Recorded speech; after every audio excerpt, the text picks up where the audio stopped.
E se mi venisse voglia di un bel bicchiere di latte appena munto? Benvenuti ragazzi in questo mio nuovo video. Oggi andremo a vedere cosa ne penso io di questo fumetto Fior di latte edito da Canicola, scritto da Miguel Vila, facente parte di una trilogia di cui questo volume è il secondo, che comprende Padovaland, Fior di latte e il suo ultimo lavoro molto recente di fine 2023, Comfortless, la cosiddetta trilogia del Nord-Est. Miguel Vila, classe 93, è un fumettista italiano nato a Padova che ultimamente ha riscosso un buon successo di critica e le sue opere sono state pubblicate anche in diversi paesi europei, tra i quali la Francia. Ma cosa c'entrerà mai il latte in questo titolo? Scopriamolo insieme e andiamo ad analizzare cosa ne penso io di questo fior di latte. Le vicende si aprono con Stella, una ragazza quindicenne, e Marco, diciottenne, che sta per prendere la patente.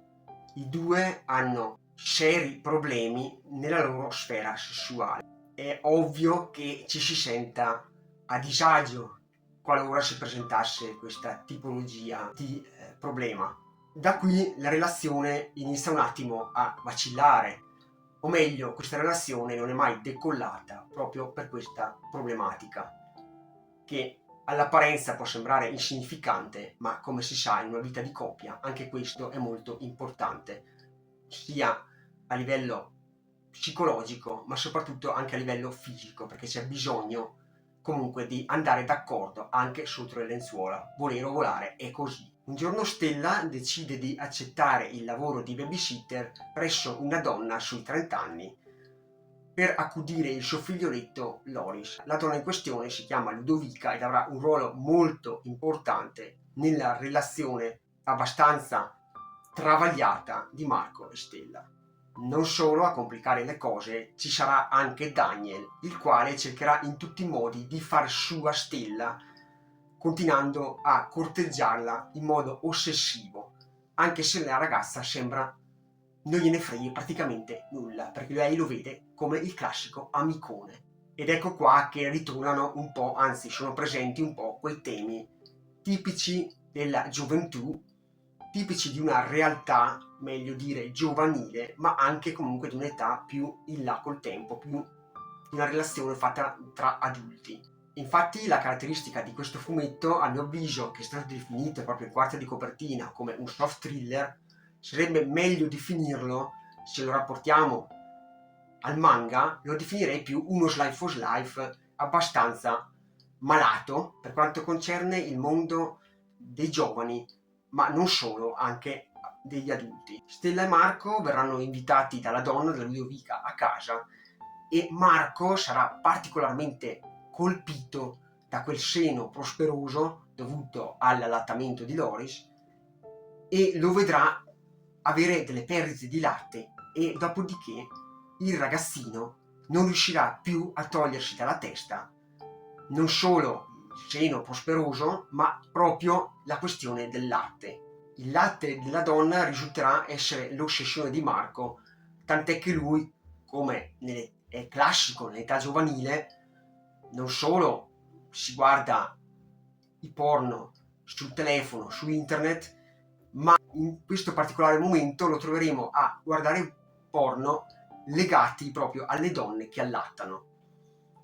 E quindi risulterebbe una sorta di perversione, di feticismo verso questo atto di allattare. È un volume abbastanza forte che rispecchia molto, come detto, la società, una società che all'esterno, proprio come l'ambientazione, ci compare abbastanza ovattata. Vediamo una gelateria, vediamo i luoghi tipici, vediamo la vita quotidiana, queste persone che si muovono per strada, tutto normale, se non fosse che all'interno proprio di questi singoli personaggi troviamo dei problemi che sono anche tipici della nostra società, l'ossessione verso la pornografia, un rapporto tra una coppia con uno scarto di età molto alto, la donna giovane, il ragazzo vecchio o viceversa, questo tipo di amore che, se vogliamo, è diventato un po' un luogo comune per quanto riguarda la nostra società.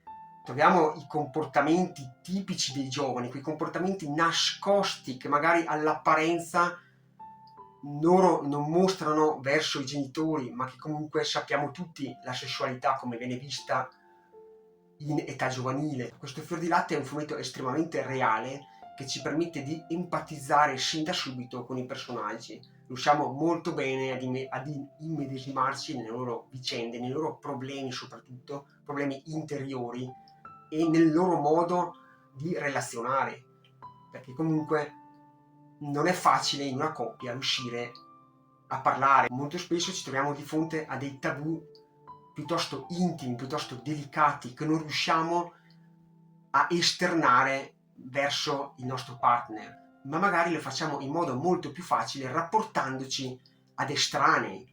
Un estraneo, come in questo caso, potrebbe essere Ludovica. La trama è molto lineare, molto prevedibile a mio avviso, se si hanno alle spalle una qualche lettura di questo tipo, ma è molto prevedibile proprio perché va ad analizzare un aspetto di vita reale, una storia che potrebbe coinvolgere chiunque nel quotidiano, ed è questo che ci fa maggiormente percepire la prevedibilità, come andranno a finire le vicende, nonostante appunto ci siano questi elementi abbastanza malati e disturbanti, se vogliamo, per quanto riguarda l'aspetto della sessualità e di questo modo di approcciarsi particolare alla sessualità. Se da una parte abbiamo un panorama delle vicende, un'ambientazione molto normale, molto easy, se noi andiamo ad analizzare i personaggi all'interno delle mura di casa,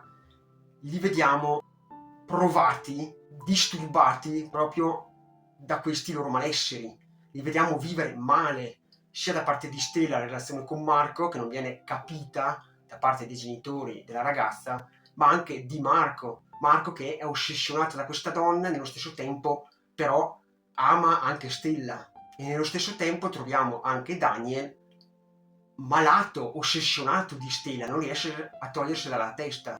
Parrebbe quasi essere la figura di uno stalker ad un certo punto. Questa è una storia abbastanza pesante, proprio perché deve arrivare al lettore. È un fumetto che genera molte riflessioni alla fine della lettura. Tuttavia a me come racconto non mi ha particolarmente coinvolto, non l'ho trovato così innovativo, così malato come lo hanno definito in molti. L'ho trovato un racconto mediocre, un racconto molto stereotipato. Sicuramente quello che colpisce molto, a mio avviso, in questo fumetto è l'aspetto grafico, o meglio, la composizione delle vignette all'interno delle tavole. Delle vignette che fanno uso abbondante di quadratini di varie dimensioni e anche di cerchi. E questi quadratini tante volte rappresentano dei frame di immagine. Dimostra tutti i singoli movimenti dell'azione che si sta svolgendo, e questi particolari sono molto utili sia per farci capire un attimo le emozioni che provano questi personaggi, sia per proprio restare concentrati su quello che sta accadendo, e deve risaltare, secondo me, quell'aspetto quotidiano, quella singolazione che ogni personaggio fa all'interno del racconto. Anche i colori molto pastellosi, però non con un tono così acceso, così marcato, mi sono piaciuti particolarmente.